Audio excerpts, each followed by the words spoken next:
Você sabe quais são os livros mais influentes de todos os tempos? A gente aqui do Valer Livro separou uma lista com 5 livros que influenciaram para sempre a história da humanidade. O primeiro livro da nossa lista é A Origem das Espécies, do Charles Darwin, um cientista maravilhoso que veio para quebrar o mito da criação. Ele vem com a teoria do evolucionismo, que a gente estuda até hoje nas escolas, dizendo que todas as espécies são resultado de interações com o ambiente, e a gente tem aquele conceito da seleção natural, ou seja, o mais fraco, que não se adapta ao ambiente, é a espécie que vai sumir, e o mais forte é aquele que consegue se adaptar mais, não o mais rápido, mais inteligente, mais qualquer coisa. A publicação desse livro foi uma questão muito polêmica, porque ele foi publicado no século XIX, em que a gente tinha aí a teoria do criacionismo, em que Deus e Jesus, enfim, a teoria cristã era o centro de tudo, e aí ele vem com uma ideia de que não, nada disso é verdade, a gente tem que pensar que todos nós viemos de algum lugar, a gente foi se desenvolvendo, e isso é muito importante porque acaba com aquela teoria de que o homem é o centro do mundo e a gente é o topo da cadeia alimentar e a gente é superior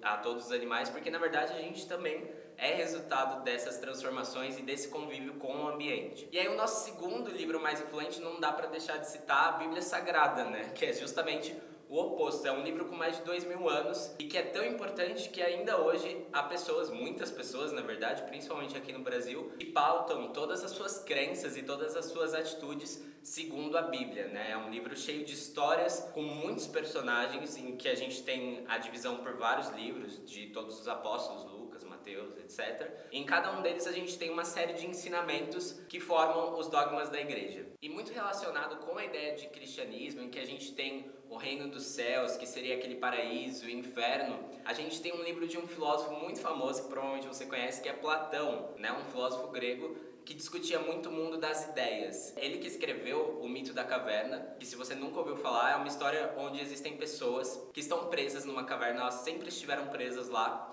e elas ficam assistindo na parede da caverna sombras da realidade, e na cabeça delas aquilo é a realidade, porque elas não têm outra referência. Esse mito é muito importante porque a filosofia, ela tenta tirar as pessoas, metaforicamente falando, dessa caverna. Então, o objetivo da filosofia, que está sempre questionando e sempre se perguntando, é uma ciência que nunca acaba porque a gente nunca tem uma resposta. É sempre e se, e aquilo, e isso, será que isso é verdade? O papel da filosofia seria tirar as pessoas dessa caverna e dessa ilusão que as pessoas sempre conviveram vendo ali os reflexos da caverna e ver o mundo lá fora como ele realmente é. Platão escrevia os livros dele na forma de diálogos, então a gente está sempre discutindo as ideias, ele nunca vai dizer, é isso. E isso é muito importante porque essa é uma abordagem filosófica de verdade. E a gente tem vários conceitos hoje em dia que têm origem na República de Platão, como por exemplo a própria República, né, o pensamento político. E a gente tem também amor platônico, quando a gente está falando de mundo das ideias. É como se o mundo das ideias fosse o mundo real de verdade, e esse mundo que a gente está vendo, em que a gente cria coisas, em que existe essa roupa, eu e tal, são resultado desse mundo das ideias que seria o mundo original. E existe um paralelo muito grande com a Bíblia porque a gente está falando de paraíso, que seria um mundo ideal também, onde não existiria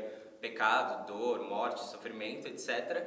E esse mundo que a gente está vivendo é tipo uma prévia, assim, um test drive do que seria o paraíso, para a gente poder se desenvolver e chegar lá.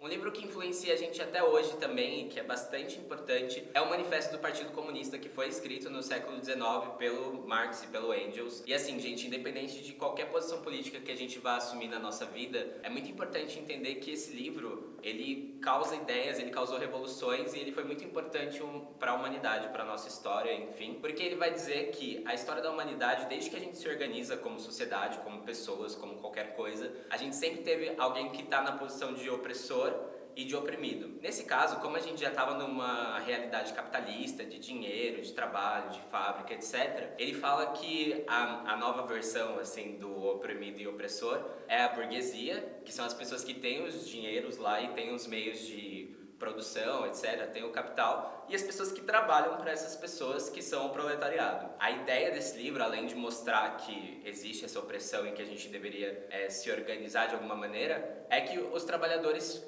juntassem forças para que a gente conseguisse criar uma sociedade livre de propriedade privada e dessa opressão da burguesia e do proletariado. E de todos esses livros, o nosso último é o único que é assumidamente ficção, em que a gente está falando de uma narrativa aqui, que é a obra completa do Shakespeare. Existe um ditado que diz que que não existe nada que a gente possa escrever ou falar que Shakespeare já não tenha escrito. Inclusive, existem algumas discussões sobre a existência do Shakespeare. As pessoas começaram a criar teorias de que existiram vários escritores que escreveram muitos textos, até porque a obra de Shakespeare fala sobre vários assuntos, sobre amor, poesia, sobre a sociedade, sobre política e até direito. E as pessoas ficaram se perguntando como que um cara podia escrever sobre todas essas coisas tão bem. Então existe essa teoria da conspiração de que várias pessoas são Shakespeare, na verdade. E o Shakespeare é responsável por várias peças de teatro, vários poemas como Otelo, Romeu e Julieta, que inspiram histórias de amor até hoje, né? Um beijo pro Nicholas Sparks, que tá sempre escrevendo umas histórias de amor meio trágicas, que era uma característica muito forte da obra do Shakespeare. Gente, essa foi a nossa lista de livros mais influentes da humanidade. Eu já quero ler todos os livros. Se você tem algum livro que você acha que faltou e que deveria estar aqui, por favor, comenta. Enfim, me falem quais são os livros que vocês acham que deveriam estar aqui nessa lista. E se inscrevam aqui no canal do Valer um Livro para você ter sempre conteúdos de literatura e livros e todas essas coisas maravilhosas, tá bom? Um beijo e até a próxima.